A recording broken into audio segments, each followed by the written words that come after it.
Okey, baik, kita kembali ke sesi pembelajaran kita hari ini untuk unit 19, Hargailah Pokok Bahasa Melayu tahun 2. Okey, baik. Hari ini kita akan belajar macam mana untuk catat maklumat berdasarkan bahan. Kita ada bahan, sama ada petikan teks ataupun gambar, dan kita nak catat maklumat berdasarkan bahan tersebut. Okey, bahan-bahan yang kamu perlukan untuk pembelajaran hari ini: buku teks muka surat 46, buku aktiviti muka surat 48 dan 49, dan buku tulis garis 1, buku Bahasa Melayu 1. Okey, baik. Okey, objektif kita pada hari ini, satu objektif kita, murid dapat mencatat maklumat berdasarkan bahan dengan betul. Jadi macam yang cikgu cakap tadi, kamu akan catat maklumat berdasarkan bahan. Okey, jom kita tengok apa maklumat yang kita nak catat berdasarkan bahan tersebut. Okey, baik. Kalau kamu tengok yang pertama ini tugasan yang pertama kamu. Kamu perlu rujuk buku teks muka surat 46 dan kamu perlu sediakan buku tulis garis 1, buku BM1 kamu.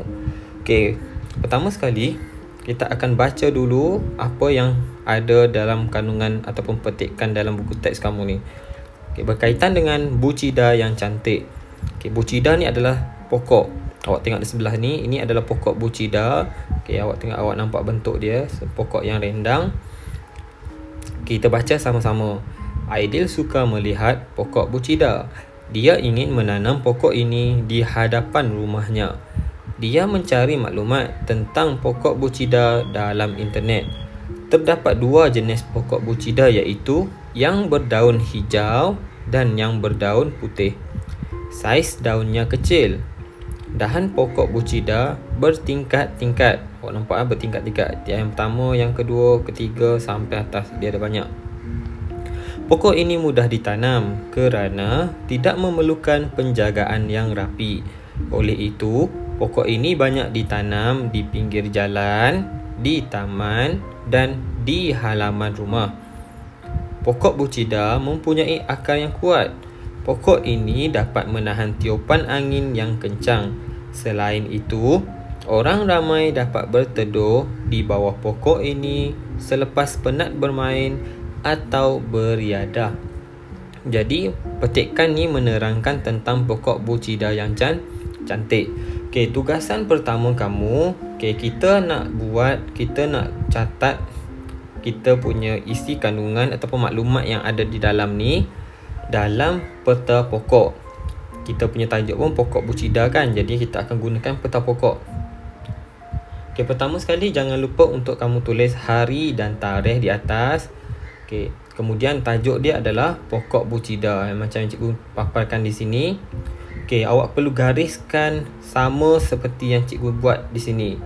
Okey, yang pertama, maklumat yang pertama yang kita nak cari ialah daun. Okey, pokok Bu Cida ni, garis yang pertama di sebelah kiri ni adalah daun. Okey, yang cikgu nyatakan di sini. Okey, yang pertama kita tengok maklumat berkaitan dengan daun. Kita cari mana maklumat yang berkaitan dengan daun. Okey, di sini dia kata berdaun hijau dan yang berdaun putih. Okey, daun ni dia ada dua warna.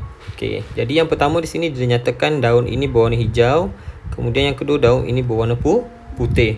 Jadi di bawah subtopik ataupun subtajuk dia, daun ni kita keluarkan dua. Yang pertama hijau, awak gariskan. Okey, yang kedua putih. Okey, daun dia ada dua warna, hijau dan putih. Awak tak perlu nomborkan dia. Macam ini sahaja. Garisan yang pertama di sini, kemudian awak tulis yang pertama hijau, awak gariskan. Kemudian putih, gariskan. Okey, ini subtajuk yang pertama. Kita tengok subtajuk yang kedua di tengah-tengah ni. Ditulis sini pokok Bu Cida, kawasan yang ditanam. Di mana kawasan yang ditanam? Awak tengok ni, dia tulis sini. Pokok ini mudah ditanam kerana tidak memerlukan penjagaan yang rapi. Pokok ini banyak ditanam di pinggir jalan. Okey, yang pertama dia kata di pinggir jalan. Okey, bila di pinggir jalan, tengok jawapan, betul tak di pinggir jalan? Okey, gariskan di pinggir jalan. Pokok Bu Cida banyak ditanam di pinggir jalan. Kemudian dia kata di taman. Okey, ni di taman dan di halaman rumah. Okey, di taman awak tulis di taman. Okey, lepas awak tulis di taman, awak gariskan. Kemudian di halaman rumah, gariskan. pastikan ada jarak antara 1 dan 2 jawapan awak ni ada jarak, 2 dan 3 pun ada jarak. Tengok, kita ulang balik. Pokok bucida, kawasan ditanam dia di pinggir jalan yang pertama, di taman dan di halaman rumah. Semua awak boleh dapatkan di dalam petikan yang dia dah berikan di sini jawapan dia. Okay, kita tengok yang seterusnya, subtajuk yang seterusnya, dia kata kelebihan. Okay, pokok bucida ni dia ada kelebihan. Tadi awak dah ambil jawapan di perenggan sini, kemudian awak turun ke bawah perenggan yang seterusnya. Jawapan yang ketiga ni, subtajuk yang ketiga ni mestilah di bawah. Dia kata kelebihan. Apa kelebihan pokok bucida ni? Baca di bawah. Pokok bucida mempunyai akar yang kuat. Jadi kelebihan yang pertama, dia ada akar yang kuat ni, akar yang kuat. Kemudian pokok ini dapat menahan tiupan angin yang kencang. Okey, kita ambil menahan tiupan angin yang kencang. Selain itu, ramai orang dapat berteduh di bawah pokok ini selepas penat bermain. Kita ringkaskan. Okey, orang dapat berteduh di bawah pokok ini selepas penat bermain atau beriadah. Okey, inilah kelebihan pokok bucida ni. Pokok bucida ni selain daripada dia tinggi, dia cantik, dia ada akar yang kuat. Jadi awak tulislah sini kelebihan yang pertama, mempunyai akar yang kuat. Okey, yang kedua, dia dapat menahan tiupan angin. Okey, yang ketiga, tempat berteduh selepas bermain atau beriadah. Ini kelebihan pokok bucida. Sebabkan dia rendang, daun dia panjang ke tepi. Jadi selepas kita beriadah, kalau kita jumpa pokok bucida, kita boleh jadikan pokok bucida ni sebagai tempat kita berteduh untuk kita hilangkan penat kita. Okey, inilah bentuk peta pokok. Okey, jangan lupa tulis hari dan tarikh di atas. Kemudian awak tulis, awak lakahkan peta pokok seperti ini di dalam buku tulis garis 1, iaitu buku BM1 awak. Okey, ini cara untuk awak tulis peta pokok. Ini tajuk, ini sub tajuk dia, dan ini penerangan kepada sub tajuk dia. Contohnya pokok bucida ni ada daun. Daun dia berwarna hijau dan ada warna putih. Kalau dia tulis kat sini daun dia warna oranye, awak tulislah berwarna oranye. Tapi sebabkan di dalam petikan ni tak ada yang berwarna oranye, dia hanya ada warna putih dan warna hijau sahaja. Jadi kita tuliskan berdasarkan petikan yang kita baca sahaja. Inilah cara untuk kita catat maklumat berdasarkan bahan dalam bentuk peta pokok. Ini contoh peta pokok. Kalau awak nak buat peta lain pun boleh, tak ada masalah. Tapi hari ini dalam buku teks awak dia nyatakan dalam bentuk peta pokok. Jadi kita ikut peta pokok yang diberikan. Okey, yang seterusnya itu tugasan pertama kan. Ini tugasan yang kedua. Okey, tugasan yang kedua ni di dalam buku aktiviti muka surat 48. Jadinya pertama sekali awak perlu baca apa yang ada di dalam petikan ini. Okey, di dalam petikan ini berkaitan dengan Rizan dan ibu dia. Ini Rizan dan ini ibunya. Okey, tajuk dia ulam pembuka selera. Jadi awak perlu baca kesemua petikan yang ada di dalam buku aktiviti ni berkaitan dengan ulam pembuka selera ni.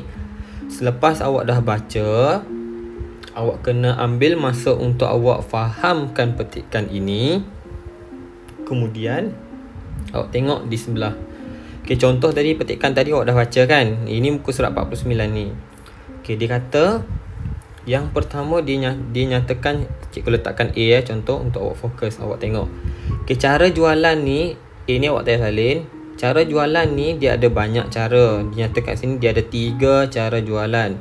Okey, dia dah nyatakan contoh yang pertama di tepi jalan. Jadi awak tengok di dalam ni, awak baca, kemudian awak cari di mana cara jualan yang Rizan buat. Okey, awak perlu baca. Kalau awak tak baca, awak takkan dapat jawapan. Yang ini cikgu akan tinggalkan untuk awak lakukan sendiri. Macam mana pun awak kena baca dan fahamkan. Kata kunci dia adalah sini, cara jualan. Jadi awak tengok kat sini mana cara jualan, awak cari mana cara jualan. Kemudian awak cari mana lagi cara jualan. Ada tak kat sini? Dia kata mendapat satu idea pada satu hari, dia dan ibunya memetik pelbagai jenis ulam. Semua ulam itu dijual. Dijual ni lah kata kunci dia, cara jualan. Inilah kata kunci dia. Okey, di tepi jalan. Awak tengok jawapan di tepi jalan dia dah ambil. Kemudian di mana lagi? Di hadapan rumahnya. Okey. Lepas tu dia kata di hadapan longgokan ulam itu diletakkan nama ulam. Inilah cara jualan dia. Tulis yang kedua di hadapan rumah. Yang ketiga diletakkan nama ulam. Cara jualan dia letak nama ulam supaya orang yang nak beli ni dia tahu ulam apa yang dia nak beli dan apa nama dia. Orang yang tak tahu nama ulam pun boleh tahu, boleh belajar dekat situ untuk beli ulam-ulaman daripada Rizan dan ibu dia. Jadi awak baca yang kedua. Dia kata jenis ulam dan cara masakan dia. Jadi awak cari mana nama-nama ulam itu dan cara dia dimasak. Contoh yang pertama dia kata antara ulam yang dijual pucuk beka. Okay, awak cari pucuk beka. Macam mana dia nak ataupun kita nak makan dia. Jadi dia tulis kat sini pucuk beka direbus dan dimakan bersama dengan budu. Jawapan ada kat sini. Okay, awak ambil dulu nama dia pucuk beka, kemudian awak tulis cara dia macam mana. Direbus sehingga lembut, dimakan bersama dengan budu. Okay, awak gabungkan dia, kemudian awak tulis di dalam ruangan yang dia dah sediakan. Nombor 2 awak cari pula. Kemudian apa lagi pucuk-pucuk lain yang dijual, ulam-ulam lain dijual. Contoh kat sini dia kata jering. Okay, cikgu bagi ulam, jenis ulam je. Okay, cara masakan ni awak kena cari selepas perkataan jering ni. Kemudian dia kata lagi selain itu petai juga dijual. Ini yang ketiga, petai. Okay, cara masakan awak cari macam mana dia nak masak petai. Okay, baik. Kemudian dah selesai nombor 2 dan 3, awak cari cara wang itu dibelanjakan. Okay, macam mana Rizan ni belanjakan wang yang dia dapat daripada hasil jualan ulam-ulaman dia ni. Okay, dia ada 2 cara. Cikgu nyatakan kat sini dia ada 2 cara. Yang pertama, okay, kemudian yang kedua. Dia ada 2 cara di sini, awak tengok. Awak baca sampai habis di perenggan yang terakhir ni, yang cikgu kurungkan dia ni, awak baca. Kemudian awak cari macam mana dia membelanjakan wang dia. Kemudian awak tulis di sini. Yang pertama apa, yang kedua apa. Okay, itu tugasan yang kedua dalam buku aktiviti muka surat 49. Okay, cara dia awak kena baca dan baca, awak fahamkan, kemudian awak cari kata kunci di sebelah sini dan kenal pasti jawapan dia. Itu sahaja tugasan awak untuk kali ini. Sekian, terima kasih.